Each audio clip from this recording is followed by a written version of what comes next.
Welcome back to the channel.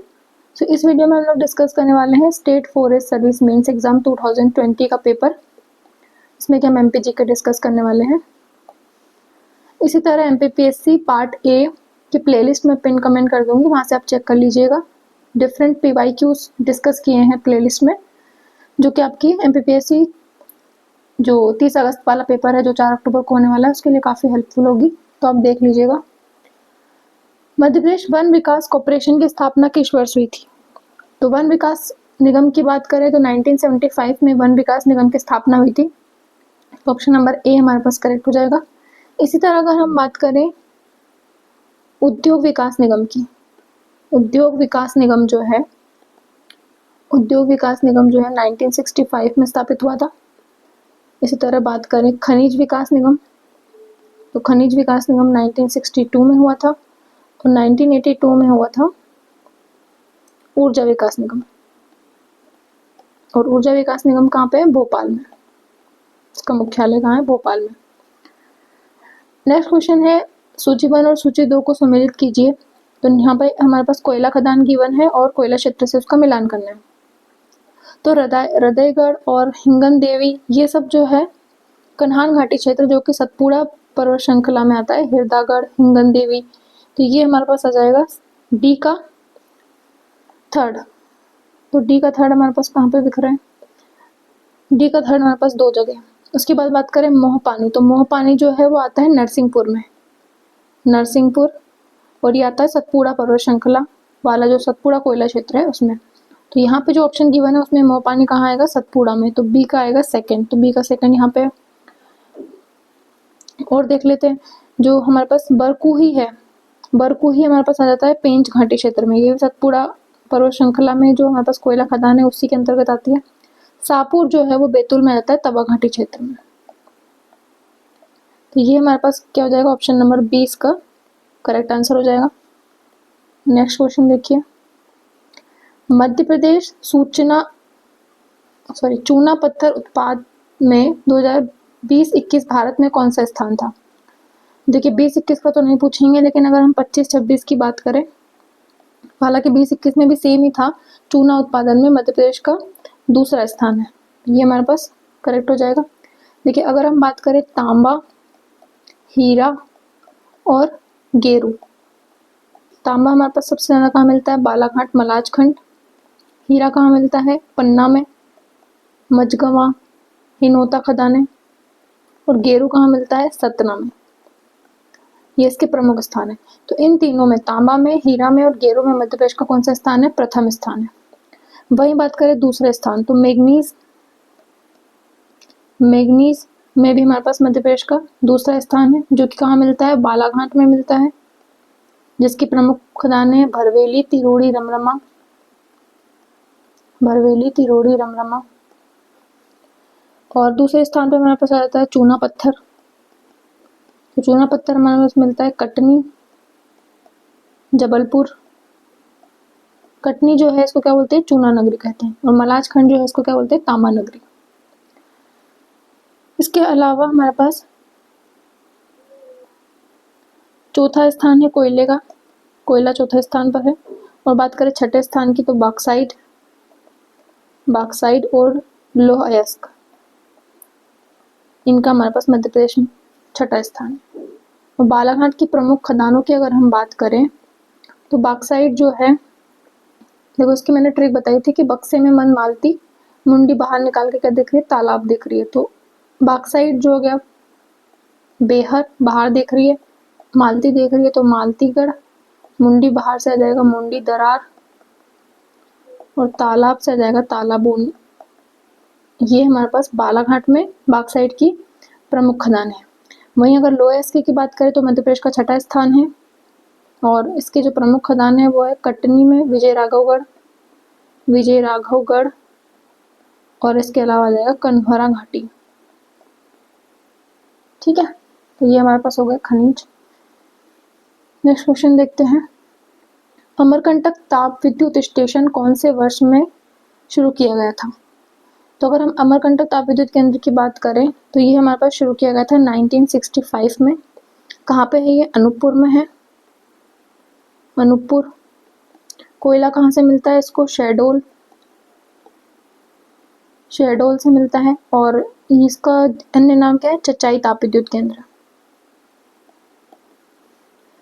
और इसकी जो उत्पादन क्षमता है या फिर जो क्षमता है वो है 210 मेगावाट क्षमता। इसका मोस्ट करेक्ट हो जाएगा बी ऑप्शन। नेक्स्ट क्वेश्चन देखिए, ये भी हमारे पास कोई इसके सतपुड़ा ताप विद्युत केंद्र कहाँ पे है? सारणी में। यहाँ पूछा गया है कि तापीय विद्युत केंद्र जो स्थापित है सबसे सर्वाधिक क्षमता किसकी है? तो 2020 की ना बात करते हुए हम बात करेंगे 2025-26 की। ठीक है, तो सतपुड़ा सारणी की हमारे पास है 1330 मेगावाट क्षमता। सतपुड़ा सारणी ये कहाँ पे है? बैतूल में है। अमरकंटक की बात करें तो अभी मैंने बताया चचाई अनूपपुर में है, ये 210 मेगावाट क्षमता है इसकी। सिंगाजी डोंगलिया में है, कहाँ पे? खंडवा जिले में। इसकी क्षमता है 2520 मेगावाट क्षमता। फिर संजय गांधी की बात करें बीरसिंहपुर, इसकी क्षमता है 340, ये कहाँ पे? उमरिया में। तो इन ऑप्शन जो गिवन है उनमें से सबसे ज़्यादा कौन सा है क्षमता वाला? सिंगाजी ताप विद्युत केंद्र जो कि खंडवा में स्थित है। तो ऑप्शन नंबर सी हमारे पास करेक्ट हो जाएगा। वहीं अगर हम बात करें सबसे बड़े ताप विद्युत केंद्र की, सबसे बड़ा ताप विद्युत केंद्र, तो ये कौन सा है? विंध्याचल ताप विद्युत केंद्र कहाँ स्थित है? ये स्थित है सिंगरौली जिला। स्थान कौन सा हो जाएगा? बेड़न। इसकी क्षमता कौन सी है? 4760 मेगावाट क्षमता है इसकी, और यह मध्य प्रदेश का सबसे बड़ा ताप विद्युत केंद्र है। वहीं अगर हम बात करें सबसे छोटे की, सबसे छोटा ताप विद्युत केंद्र कौन सा है? सबसे छोटा या फिर बात करें सबसे पहला, तो इसकी 177 मेगावाट क्षमता है, जो कि कहाँ पे है? बुरहानपुर में है। और नाम क्या है? चांदनी ताप विद्युत केंद्र। और जो हमारे पास मध्य प्रदेश की प्रथम कागज कारखाना जो है, जो कि अखबारी कागज है, उसके लिए जो मिल स्थापित की गई थी नेपानगर में, उसको बिजली प्रदान करने के लिए ये ताप विद्युत केंद्र स्थापित किया गया था। तो उसका ऑप्शन नंबर सबसे छोटे के लिए कौन सा हो जाएगा? चांदनी ताप विद्युत केंद्र। नेक्स्ट क्वेश्चन पे आते हैं। त्रिपुरी में किस राजा ने कलचुरी राजवंश की स्थापना की थी? हालांकि इस एग्जाम में ये क्वेश्चन डिलीट कर दिया गया था, क्योंकि अगर हम कलचुरी राजवंश के संस्थापक की बात करें वो है वापराज या फिर वामराज, दोनों ही नाम देखने को मिलते हैं। ये हमारे पास है संस्थापक त्रिपुरी के कलचुरी वंश के। ठीक है, लेकिन इस वंश का सबसे प्रतापी शासक जो है कुकल प्रथम माना जाता है, इसलिए ये ऑप्शन हम मान सकते हैं। कहीं कहीं इसको संस्थापक मानते हैं, परंतु वास्तविक जो संस्थापक है वो वापराज है, और ये जो है सबसे प्रतापी राजा है। जिसका विवाह किसके साथ हुआ था? इनका विवाह हुआ था जय शक्ति, जो कि चंदेल वंश का था। चंदेल वंश की राजकुमारी हट्टा या नट्टा कहा जाता है इनको, कहीं कहीं नाम इनका नट्टा भी है। किसकी पुत्री थी ये? जय शक्ति। वही जय शक्ति जिसका नाम जेजा था, और इसी के नाम पे बुंदेलखंड को जेजा मुक्ति कहा जाता है। नेक्स्ट क्वेश्चन देखते हैं। अंग्रेजों ने मंदसौर की संधि किसके साथ की थी? देखिए, जो हमारे पास मल्हार राव होलकर प्रथम की अगर बात करें, तो मल्हार राव होलकर प्रथम जो है उन्होंने, वो थे संस्थापक। 1735 में जब बाजीराव प्रथम ने 3 हिस्सों में बांटा था, इंदौर जो है वो होलकरों को बांटा था, उसके बाद सिंधियाओं को उज्जैन शाजापुर क्षेत्र बांटा था, और तीसरा धार जो है वो पवारों को बांटा था, उदाजी पवार को। तो इंदौर में स्थापना की थी, कहाँ पे? पहली राजधानी कौन सी थी? इंदौर। अब इंदौर में मल्हार राव होलकर के मरने के बाद उनका पुत्र जो है पहले ही शांत हो गया था, खांडेराव, तो उनकी जो पुत्र वधु थी उन्होंने राजधानी बनाई थी महेश्वर। ठीक है, तो इंदौर से महेश्वर राजधानी कौन लेके गई? अहिल्याबाई। उसके बाद महेश्वर से राजधानी लेके गया मंदसौर राजधानी लेके गए यशवंतराव। यशवंतराव। फिर मंदसौर से वापस इंदौर राजधानी लेके आए Malhar Rao second.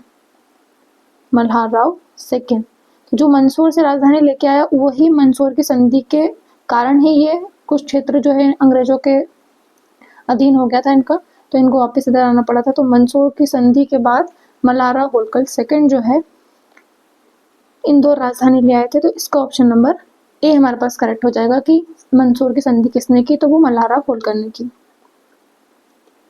Next question पे चलते हैं।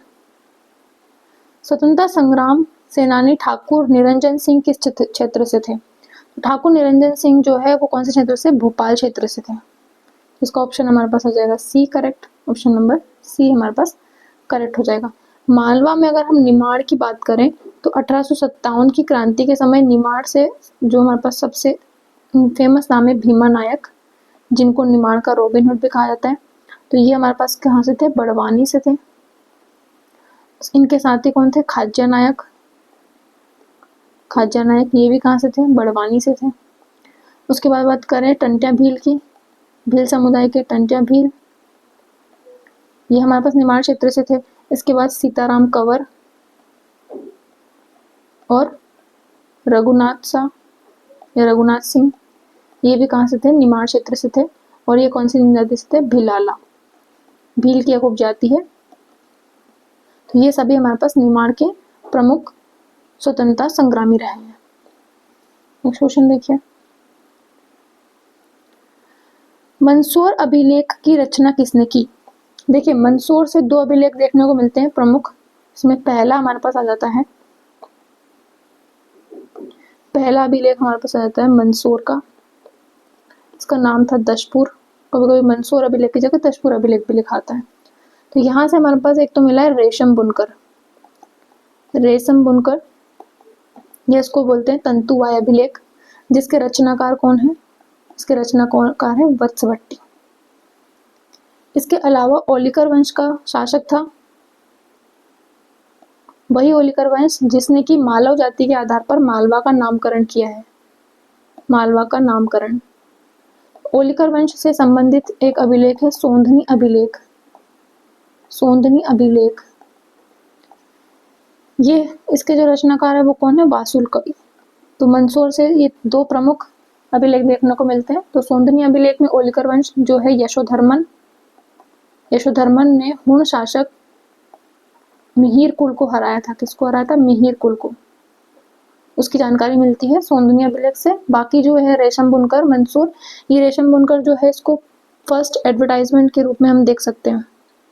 पहला जो है एडवर्टाइजमेंट था ये।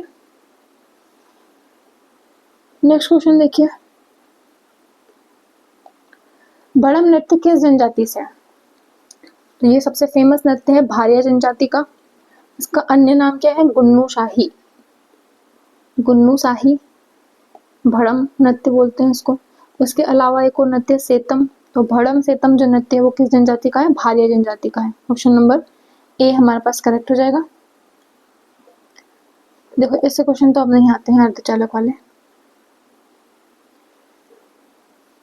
नेक्स्ट क्वेश्चन पे चलते हैं।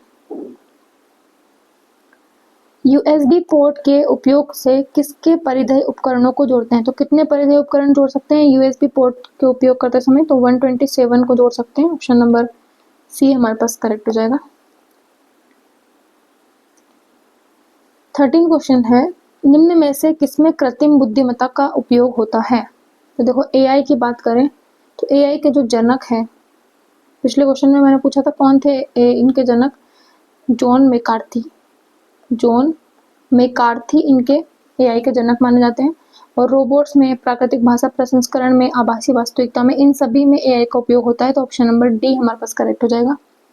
रोबोटिक्स का उपयोग निम्न में से कहाँ हो सकता है? तो अंतरिक्ष में ग्रहों के बारे में जानने के मिशन में, ह्यूमैनॉइड में और ड्रोन में, इन सभी में रोबोटिक्स का उपयोग हो सकता है। तो ऑप्शन नंबर डी हमारे पास करेक्ट हो जाएगा।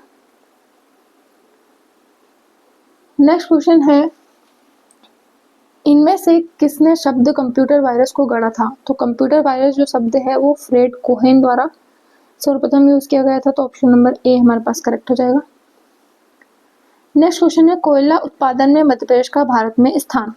जब ये क्वेश्चन पूछा गया था 2020 की एग्जाम है, उस समय हमारे पास कोयला स्थान में तृतीय स्थान हुआ करता था, लेकिन हम वर्तमान की बात करें तो वर्तमान में चतुर्थ स्थान है हमारे पास कोयला उत्पादन में। ऑप्शन नंबर हमारे पास डी करेक्ट हो जाएगा। और वहीं अगर बात करें कोयला खदानों की, तो हमारे पास कोयला क्षेत्र जो आ जाता है, एक तो आता है मध्य भारत कोयला क्षेत्र, जिसमें कि कौन सा आ जाता है, सुहागपुर क्षेत्रफल में बड़ा है। सुहागपुर कहाँ जाता है, शहडोल में। दूसरा आ जाता है सिंगरौली, जो कि सबसे बड़ा बिटुमिनस कोयले की सबसे मोटी परत पाई जाती है, ये कहाँ जाता है, बेडन। ऊर्जा राजधानी कहते हैं इसी कारण सिंगरौली को। तीसरा आ जाता है जोहिला घाटी, जोहिला घाटी।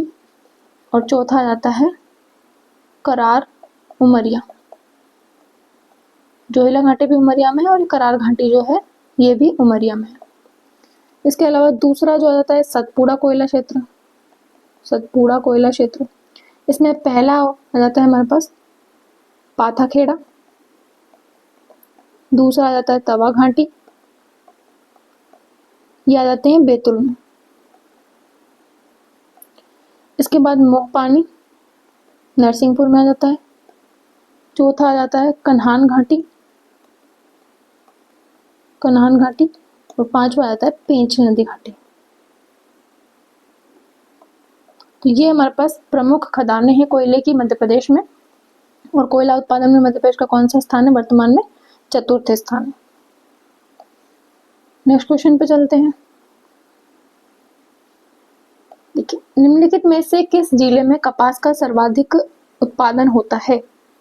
तो अगर बात करें कपास की, तो खरगोन जो है, काली मिट्टी जो है उसको कपासी मिट्टी कहते हैं। देखो, काली मिट्टी में होता है कपास सर्वाधिक, इसीलिए इसको कपासी मिट्टी कहते हैं। और मालवा के क्षेत्र में 47% जो भाग है वो किसका है, काली मिट्टी का है। खरगोन कहाँ आता है, मालवा में आता है। तो यहाँ पे सबसे ज़्यादा कपास होता है।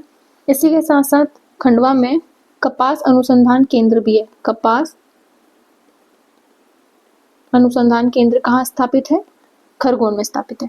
वहीं अगर बात करें चावल की, चावल या धान, तो धान जो है सर्वाधिक बालाघाट, बालाघाट में होता है,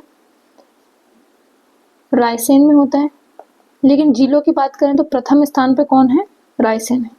बालाघाट में होता है, रायसेन में होता है। और चावल अनुसंधान केंद्र कहाँ पे है, अनुसंधान केंद्र है चावल से संबंधित बड़वानी में। अब अनुसंधान केंद्रों की बात हुई तो आपने सुना होगा रीवा के गोविंदगढ़ का, रीवा गोविंदगढ़ का कौन सा आम पसंद है, सुंदरजा। सुंदरजा आम बहुत फेमस है। तो यहाँ पे कौन सा संसाधन है या अनुसंधान है, आम अनुसंधान। ठीक है, तो ये हमारे पास 3 प्रमुख अनुसंधान हो गए फल से संबंधित। नेक्स्ट क्वेश्चन पे चलते हैं। मध्य प्रदेश की नई औद्योगिक नीति किस वर्ष घोषित हुई। तो औद्योगिक नीति की अगर हम बात करें तो 2020 का एग्जाम है, उस समय पे 2014 में आई थी औद्योगिक नीति, लेकिन हाल ही में 2025 में आई है औद्योगिक नीति, नई औद्योगिक नीति। तो वर्तमान जो आंसर है वो हमारे पास कौन सा हो जाएगा, 2025। 2025 के पहले आई थी 2014 में, इसके पहले आई थी 2010 में, और इसके पहले आई थी 2004 में। प्रथम कब आई थी, 1972 में। तो प्रथम उद्योग नीति या औद्योगिक नीति कब आई थी, 1972 में। तो इसका ऑप्शन वर्तमान के हिसाब से 2025 हो जाएगा और पहले 2014। बस 2020-21 में इस क्वेश्चन को छोड़ सकते हैं। देखिए, ये देखिए इंपॉर्टेंट क्वेश्चन है। हीरा भूमिया मेला कहाँ लगता है। तो हीरा भूमिया जो मेला है वो किससे संबंधित है, ये लगता है अक्टूबर सितंबर में, या हिंदू पंचांग के हिसाब से देखें तो भाद्रपद जो हमारे पास माह है उसमें लगता है। और किसके कारण लगता है, ये लगता है हीरामन बाबा जो है उनकी याद में लगाया जाता है। ग्वालियर और मुरैना वाले ग्वालियर और गुना वाले क्षेत्र में लगता है। हालांकि इसका आंसर हो जाएगा ग्वालियर, क्योंकि ग्वालियर में प्रमुख रूप से लगता है हीरा भूमिया का मेला। और अगर ग्वालियर से आगे बढ़े दतिया में, तो दतिया में कौन सा लगता है? यहाँ लगता है रतनगढ़ सनकुआ का मेला, सनकुआ मेला। ये लगता है सिंध नदी किनारे।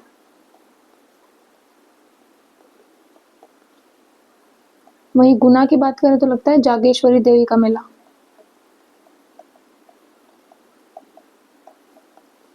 पन्ना में लगता है नांद चांद का मेला।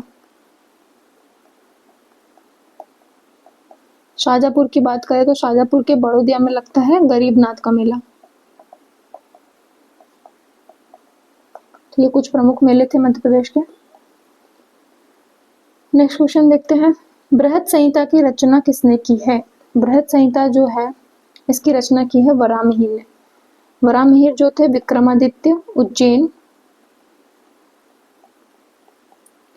उज्जैन के जो राजा विक्रमादित्य है उनके नवरत्नों में से एक थे वराहमिहिर। इनका जन्म कहाँ हुआ था? इनका जन्म हुआ था कायथा। कायथा कहाँ आता है? उज्जैन। और कायथा की खोज किसने की थी? कायथा की खोज की थी वीएस वाकणकर, विष्णु श्रीधर वाकणकर ने इसकी खोज की थी। ये हमारे पास प्रथम ताम्रकालीन या ताम्रपाषाण कालीन नगरी है कायथा। वही बात करें भवभूति की, तो भवभूति जो है ये है नागवंश से संबंधित। तो नागवंश की स्थापना किसने की थी? संस्थापक था वृषनाग। इसने स्थापना की थी विदिशा में नागवंश की। इसके बाद इसको ग्वालियर लेके गया भीमनाग, और जो ग्वालियर गए वो नागवंशी क्या कहलाए? भारशिव कहलाए। और ये जो हमारे पास रचना है भवभूति की मालती माधव, इसमें ग्वालियर को क्या बताया गया है? इसको नाम बताया गया है पवाया। सॉरी, ग्वालियर का नाम क्या बताया गया है? पवाया। ठीक है, अब आपको समझ आया होगा। चलिए नेक्स्ट क्वेश्चन देखते हैं, भैरवगढ़ क्यों प्रसिद्ध है? तो भैरवगढ़ पहले तो कहाँ आता है? अगेन भैरवगढ़ कहाँ आता है? उज्जैन में। उज्जैन में आता है भैरवगढ़।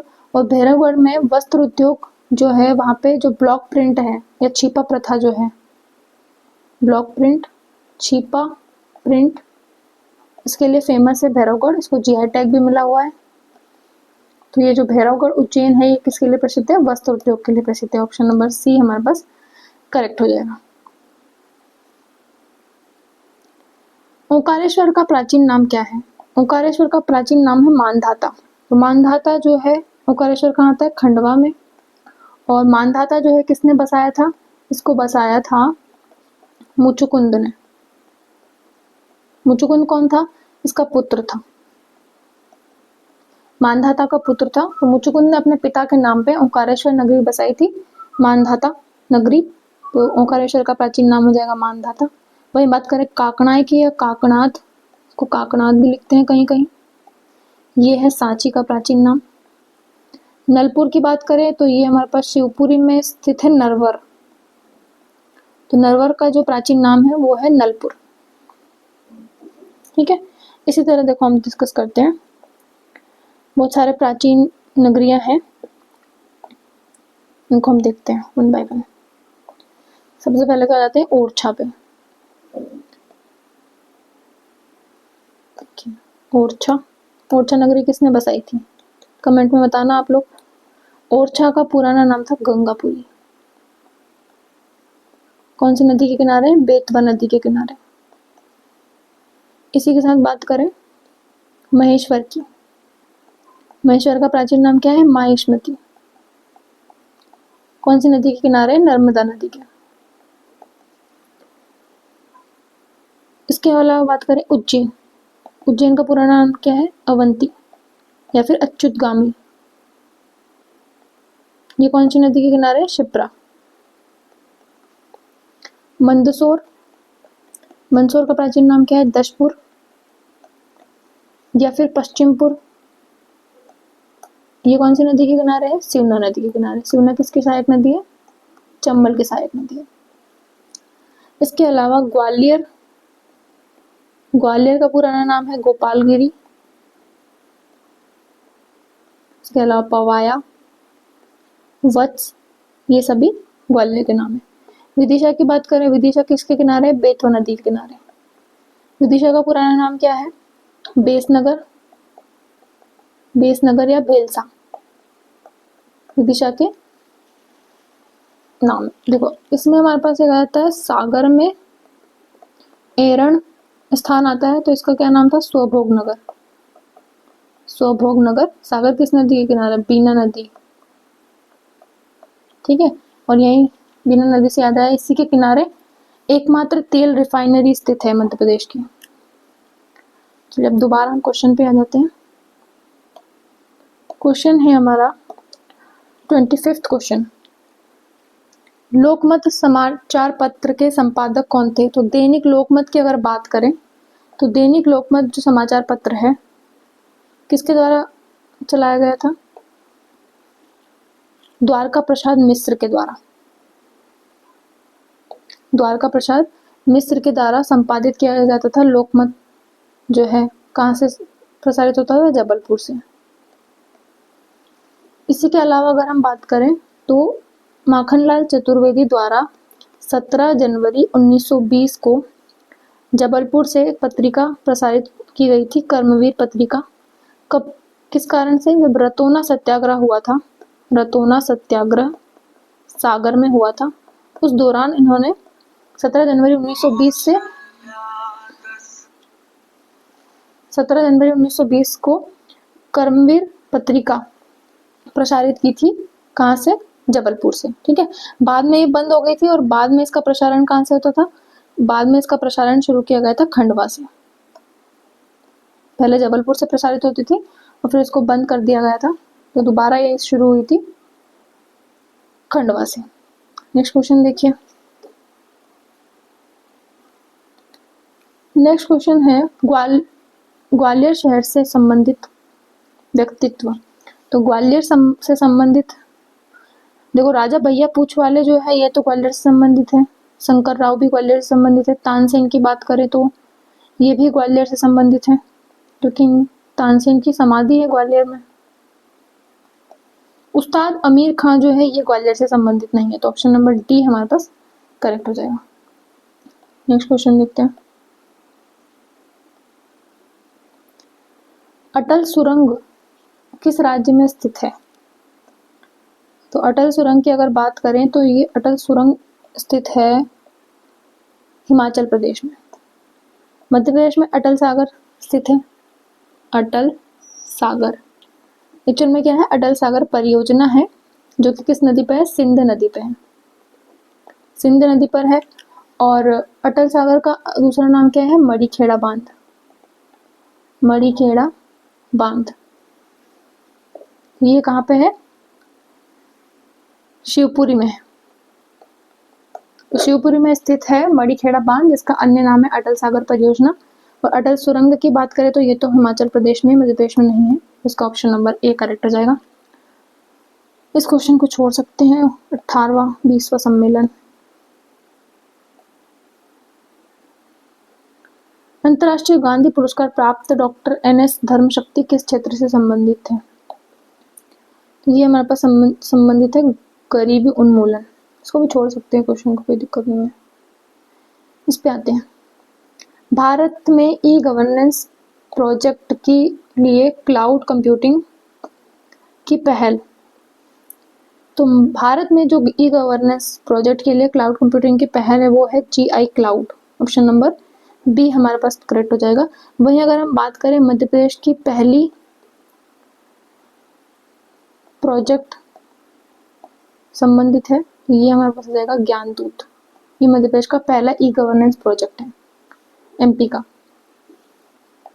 नेक्स्ट क्वेश्चन पे आते हैं।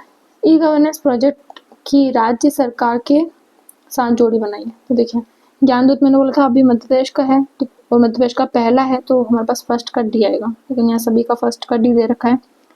फिर हमारे पास सेकंड का आएगा डॉकनेट जो है ये जम्मू कश्मीर का है, तो 2 का हमारे पास बी आएगा। तो 2 का बी हमारे पास कहाँ पे है? ऑप्शन नंबर बी में। तो यहाँ से हमारे पास सी का आ जाएगा ए, इसका मतलब सारथी जो है वो राजस्थान से संबंधित है, सेतु जो है वो महाराष्ट्र से संबंधित है। तो ये हमारे पास अलग अलग राज्य की ई गवर्नेंस योजनाएं हैं।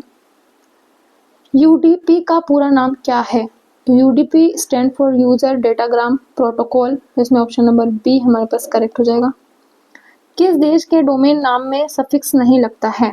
हालांकि ऐसा पॉसिबल नहीं है, सभी देश के डोमेन नेम के आगे सफिक्स में क्या लगता है, देश का नाम लगता है। जैसे इंडिया वाले में .in लिखते हैं हम लोग, लेकिन जो हमारे पास कुछ केसेस में संयुक्त राज्य अमेरिका की गवर्नमेंट वेबसाइट में इसका सफिक्स नहीं लगाया जाता है, तो इसका ऑप्शन नंबर ए हमारे पास करेक्ट हो जाएगा।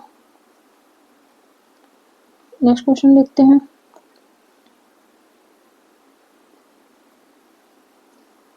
देखिए, डिजिटल हस्ताक्षर की कानूनी मान्यता को आईटी एक्ट के किस अनुभाग में परिभाषित किया गया है? तो देखो, इसकी बात करें डिजिटल हस्ताक्षर की कानूनी मान्यता, तो एक 2000 का जो एक्ट है, डिजिटल हस्ताक्षर कानूनी मान्यता मिली है इसको 2000 एक्ट के अनुसार, और इसमें धारा नंबर 3 या अनुभाग 3 जो है, अनुभाग 3 ने इसको, वैसे इस क्वेश्चन को डिलीट कर दिया गया था, लेकिन इससे सुन लीजिए कि डिजिटल हस्ताक्षर जो है उसको मान्यता प्राप्त हुई थी, एक्ट 2000 का है ये, और इसको धारा 3 के तहत डिजिटल हस्ताक्षर को मान्यता प्राप्त हुई थी। तो धारा 3 ये इससे संबंधित है। राज्य विधानमंडल हेतु एक विधेयक धन विधेयक है या नहीं, इसका अंतिम स्वरूप का निर्णय कौन लेता है?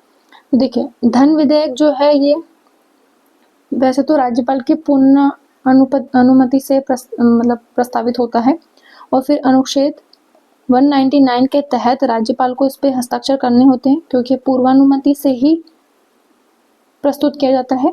लेकिन कोई विधेयक धन विधेयक है या नहीं है, ये निर्णय लेने का काम किसका है? विधानसभा अध्यक्ष का कार्य है। तो इसका ऑप्शन नंबर सी हमारे पास करेक्ट हो जाएगा।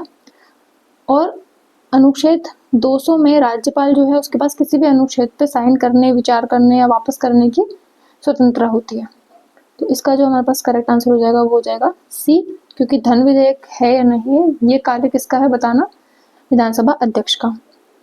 मध्य प्रदेश के कौन से राज्यपाल लोकसभा के अध्यक्ष भी रहे हैं? तो मध्य प्रदेश के बलराम जाखड़ जो है ये 2 बार लोकसभा के अध्यक्ष रह चुके हैं। इसका ऑप्शन नंबर बी हमारे पास करेक्ट हो जाएगा। 73वां संविधान संशोधन 1992 को लागू करने हेतु मध्य प्रदेश पंचायती राज अधिनियम कब पारित किया गया? देखिए, पूछ रहा है कब पारित किया गया। पारित किया गया मतलब विधानसभा में कब पारित किया गया? तो 30 दिसंबर 1993 को इसको पारित कर दिया गया था। 24 जनवरी 1994 को इस पे राज्यपाल के हस्ताक्षर हुए, राष्ट्रपति के साइन हो गए, और 25 जनवरी 1994 को ये हमारे पास मध्य प्रदेश में लागू हो गया। तो लागू कब हुआ? 1994 में। और अगर बात करें इंडिया लेवल पे, तो 24 अप्रैल 1993 को लागू हुआ था, इसीलिए 24 अप्रैल को पंचायती राज दिवस भी मनाया जाता है। ठीक है, वीडियो काफ़ी लंबी हो जाएगी, इसलिए इस वीडियो में हम इतने ही क्वेश्चन डिस्कस करते हैं।